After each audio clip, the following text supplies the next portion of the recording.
Oke, ini pertanyaan berat nih. Kan sekarang nggak tahu ya, free sex kayaknya udah jadi tren di kalangan remaja. Benar atau enggak tuh ya? Menurut kalian yang masih remaja, terus masih bergaul lah dengan teman-teman yang sebaya kalian, masih di lingkungan pendidikan lah ya. Menurut kalian memang banyak nggak kasus free sex di kalangan remaja? Biar kompak. Oke. 1, 2, 3. Banyak. Kenapa kalian bilang banyak? Emang kalian ada bukti? Oke, siapa nih? Oke, Yang tua lah, dari yang tua. Dari yang tua dulu lah. 2017. Oh iya. Oke. 2017. Boleh. Ya, cukup banyak sekali. Kenapa? Apalagi di awal tahun. Karena banyak terjadi razia yang bahkan yang menyewa hotel untuk berdua itu adalah kalangan remaja, bukan orang-orang tua. Itu salah satunya. Next. Oke. Kalau bisa dibilang banyak atau tidaknya banyak sih. Karena bukan hanya remaja di usia misalnya SMA, bahkan SMP pun udah banyak yang melakukan seks bebas. Itu di daerah saya sendiri itu banyak yang melakukan seperti kata Bang Indri tadi, menyewa hotel lah, atau maaf main di semak. Itu juga banyak. Bahkan ada yang ketangkep sama pihak berwajib. Itu kan lebih bahaya gitu kan. Jadi sangat-sangat banyak, dan itulah tugas kita sebagai remaja untuk mengedukasi mereka bagaimana bahwa misalnya yang mereka lakukan itu salah. Yang baik itu.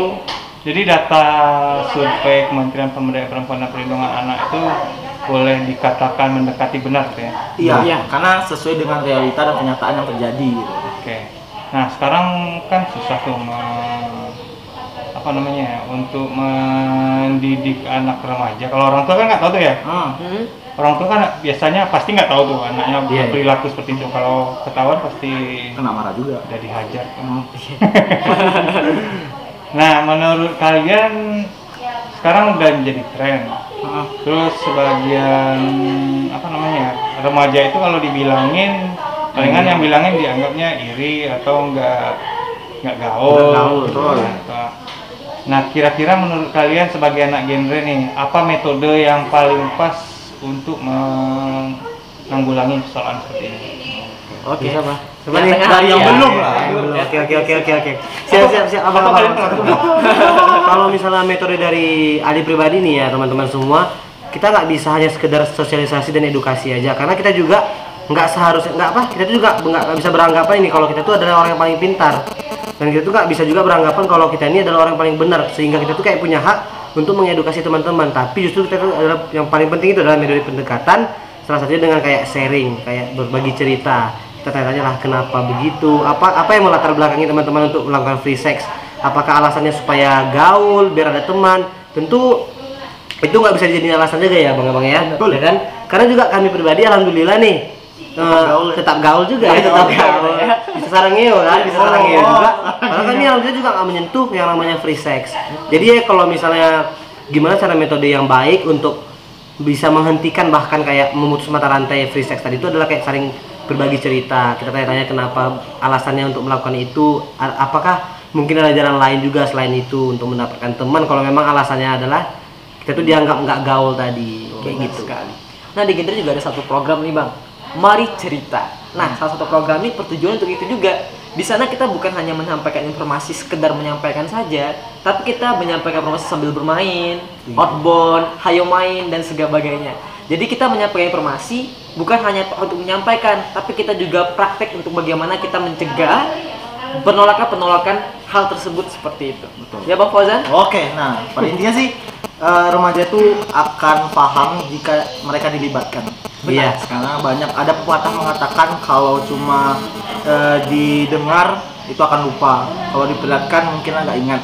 Tapi kalau remaja itu dilibatkan langsung, maka dia akan ingat sampai kapanpun. Jadi itu metode yang luar biasa. Jadi dilibatkan dia di kegiatan langsung.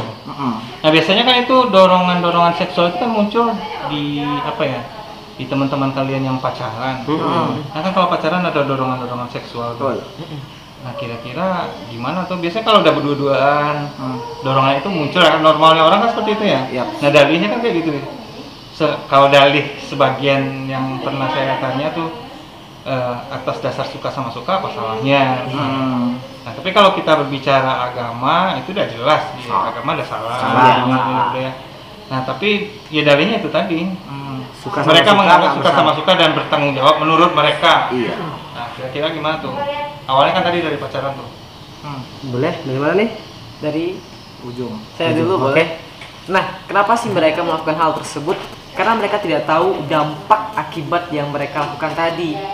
Disitulah kita, disanalah kita untuk memberitahu mereka bahwasanya nikah muda itu berbahaya loh. Banyak hal yang mereka harus siapkan. Bahwasanya seks pertama itu tidak semudah yang mereka pikirkan. Bisa jadi kehamilan pertama mereka menjadi berat bayi lahir rendah dan banyak kejadian lainnya seperti itu.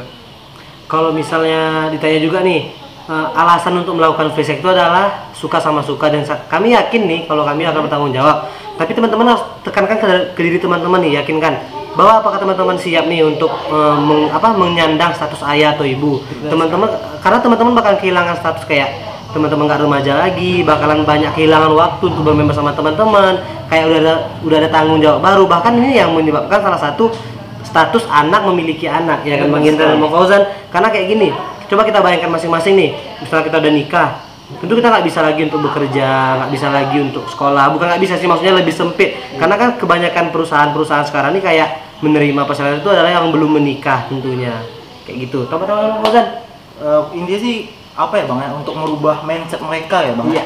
Jadi mindset mereka agar mampu memahami yang baik dan yang buruk tentang free sex tersebut. Dan mindset itu berubah kalau mereka udah terbiasa melakukan hal-hal positif. Jadi kembali lagi, ketika mereka udah menjalankan hal-hal yang positif, yang baik, insya Allah kalau ada pun godaan, mereka ingat kembali, oh ini tidak boleh, ini yang boleh. Itu aja sih. Kalau tadi kan kalian kalian bilangnya kalau terjadi kehamilan. Nah, kalau mereka free sex tapi tidak hamil gimana? Kan remaja-remaja sekarang mereka bisa searching tuh di internet, terus mereka belajar di pokoknya dari media-media yang tidak bertanggung jawab lah. Gimana tuh? yuk Fauzan, belum ada data pertama. Boleh. Nah, kalau bicara mereka beranggapan bahwasanya nggak mungkin hamil lah, kan aku udah pakai metode yang dari si ini. Emang udah bisa diyakinkan itu metode yang benar gitu, karena seaman-aman pun melakukan seks di luar nikah pasti ada resikonya gitu. Iya, betul. Nah, teman-teman apakah pernah berpikir tentang resiko tersebut dan sanggup menanggung resiko tersebut? Kan kita belum tentu bisa gitu. Jadi ketika ada yang bilang aku udah paham, aku udah melakukan seks secara aman, tidak mungkin hamil, itu rasanya sulit untuk dicerna logika, karena apapun yang terjadi resikonya pasti ada gitu. Benar sekali. Bagaimana rasain? Nah, itu tadi. Dan teman-teman, jikalau memang berhasil nih seandainya telah melakukan tadi tidak hamil, tapi apakah teman-teman yakin akankah cowok tersebut akan bertanggung jawab? Sedangkan yang menikah saja bisa memiliki 2-3 istri, apalagi yang belum menikah, belum saja ada ada ditinggalkan seperti itu. Ya kan Bang? Betul. Setuju.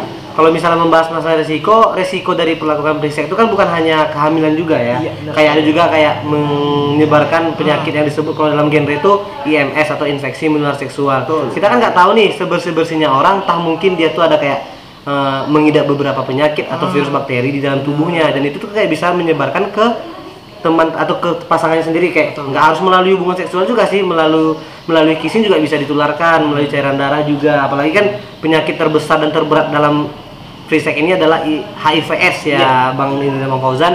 Dan free sex dan HIV/AIDS ini nggak hanya ditularkan melalui hubungan seksual aja, tapi juga bisa entah melalui kissing yang secara nggak langsung mungkin ada pertukaran darah antara satu mulut dan mulut lainnya, kayak gitu. Jadi dikatakan aman free sex itu bukan hanya kayak oh aku berhasil melakukan free sex dan aku nggak hamil, karena kita nggak tahu nih apa yang ditularkan melalui free sex tadi. Bukan, dan proses free sex itu bukan hanya kayak bersenggama, tapi ada proses-proses sebelumnya, mulai dari berpelukan, berciuman, dan kayak dalam genre itu ada namanya KNPI ya, ada kissing, necking, penile intercourse. Betul sekali. Oke, terima kasih. Jadi pesan terakhir untuk teman-temannya. Pesan Pesan terakhir dari Fauzan dulu. Teman-teman, ayo hindari yang namanya seks sebelum nikah, karena itu jelas-jelas nggak baik untuk kita. Terus ayo tetap berkegiatan positif, karena kita memiliki masa depan yang panjang. Mari kita bersama-sama meraih cita-cita. Yuk teman-teman, kami yakin teman-teman punya masa depan yang cerah.